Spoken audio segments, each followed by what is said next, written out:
دیکھیں نا، اگر ہم عام سی مثالیں اگر ہم دیکھتے ہیں کہ جی بسوں کے لیے جو قطار لگی ہوئی ہو، اگر بسوں میں یا ٹرین میں بیٹھنا ہو یا ساتھ سفر کرنا ہو، تو اس کے اوپر قدرتی طور پہ ایک ہیرسمنٹ جو اطراف کے مرد ہیں وہ اس کو دیتے ہیں. ہم تو بہت اس میں ہمیں بڑی بڑی عواموں میں جانے کی تو ضرورت ہی نہیں. ہم اپنی روزمرہ کے معاملات میں دیکھیں تو ہمیں چلتے پھرتے اپنی زندگی میں یہ ہیرسمنٹ نظر آتا ہے عورتوں کے ساتھ. تو کیا فیلنگ ہوتی ہیں آپ کے ساتھ؟ دیکھیے، ظاہر ہے کہ ایک عورت جب انسیکیور ہوتی ہے اور اگر وہ اپنے حق کے لیے لڑنے کھڑی ہوتی ہے تو کیا معاشرہ اس کو اسی طرح اس کی آواز کو سنتا ہے یا اسے ہی تنقید کا نشانہ بناتا ہے؟ اور آیا کوئی بھی بل، دیکھیے قانون بنتے ہیں جو انسانی ہمارے رویے جو ہماری عادات ہیں وہی تو قانون کو تشکیل دیتی ہیں. لاز بنتے رہیں گے، ہمیں تو دیکھنا یہ کہ اس پہ امپلیمنٹیشن ہم کیسے کرا سکتے ہیں. ایک لا جس کو نیشنل اسمبلی سے پاس ہونے میں اس کا اتنا عرصہ لگا، اس کی بھی واحد وجہ وہ رویے ہی تھے. وہ ایک آرتھوڈاکس سوچ تھی، وہ ایک ذہن تھا جو قدامت پسند آپ اس کو کہیں، جو یہ سمجھتے ہیں کہ بل کے نام پہ یا نئے نئے آئین کے ذریعے ہم عورت کو ایک ایسی آزادی دے رہے ہیں کہ جو اسے شاید بے باکی طرف ایسا نہیں ہے. مگر مذہبی جماعتوں نے اس کی کھل کے مخالفت کی، یہی سب سے بڑا نقطہ ہے جو قابل غور ہے. وجہ کی مذہب تو خواتین کو آزادی دیتا ہے. عورت کو جو مذہب کی آزادی ہے وہ ہم اپنی روایات کے پردے میں رہ کے اس کو اس آزادی کے آڑے آ جاتے ہیں.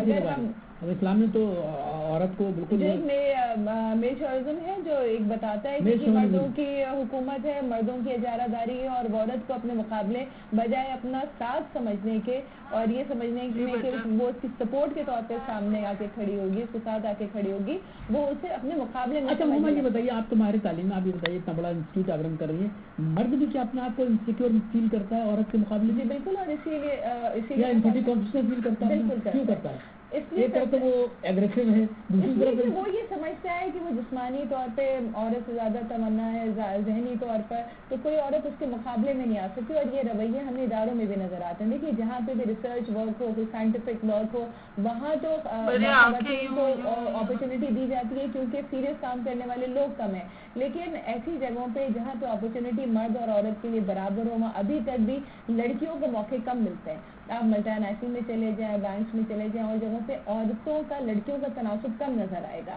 تو یہ وجہ کیوں ہے؟ عورت کو اس مقابلے میں پیچھے کیوں رکھا جاتا ہے؟ وہی کہ ابھی تک سوسائٹی اس طرح ڈومینیٹ کرنا چاہتی ہے کہ وہی سمجھتی ہے کہ اگر لڑکیوں کو اتنا موقع دیا گیا تو ہماری ایکسیپٹیبلٹی کم ہوتی جائے گی. وہاں انہیں کچھ اپنی کمائیگی کا بھی احساس ہے. جب تک ہم عورت کا تناسب اس معاشرے میں اسی برابر کی نسبت سے نہیں لے کر آئیں گے، اس ہیرسمنٹ کو ہم اس طرح سے ختم نہیں ہو سکتے. چلیں اچھا منا جی بتائیے کہ وہ ایک تو وہ بھی خواتین ہیں جو مطلب مختلف اداروں میں گارمنٹ انڈسٹری میں کام کرتی ہیں. اچھا آپ فیکٹریز میں بھی کام کر رہی ہیں اور فشریز میں بھی وہ کام کرتی ہیں. اچھا وہ بھی انسیکیور ہیں اور ظاہر ہے کہ ان میں بھی وہاں سیکشل ہراسمنٹ ہوتا ہے، بہت کامن نہیں. مگر آپ مجھے بتائیے کہ جیسے عذرا احمد نے کہا کہ کیا آپ لوگوں کے جو ایجوکیٹڈ نہیں ہیں، جو زیادہ ایسی صورتحال پیدا کرتے ہیں خواتین سے متعلق، کیا ان میں رویوں میں تبدیل آئی کہ اس بل کے ذریعے؟ جی ہاں.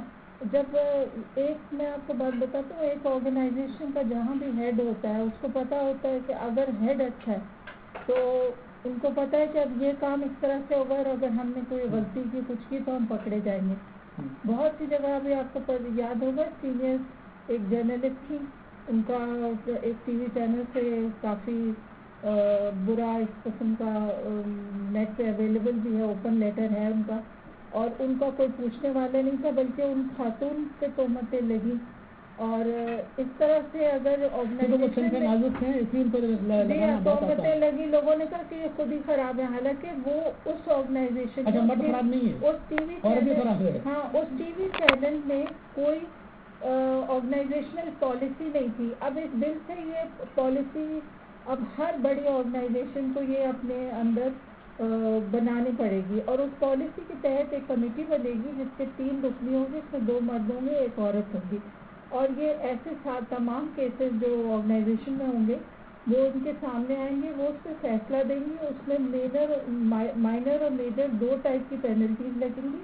مائنر میں تو چھوٹے موٹے یعنی تنبیہ کر دی، یہ بان کر دیا، اس قسم کے ہوں گے. اور جو میجر پینلٹیز ہے اس میں آپ کو جاب سے بھی نکالا جا سکتا ہے اور کورٹ میں بھی کیس چل سکتا ہے.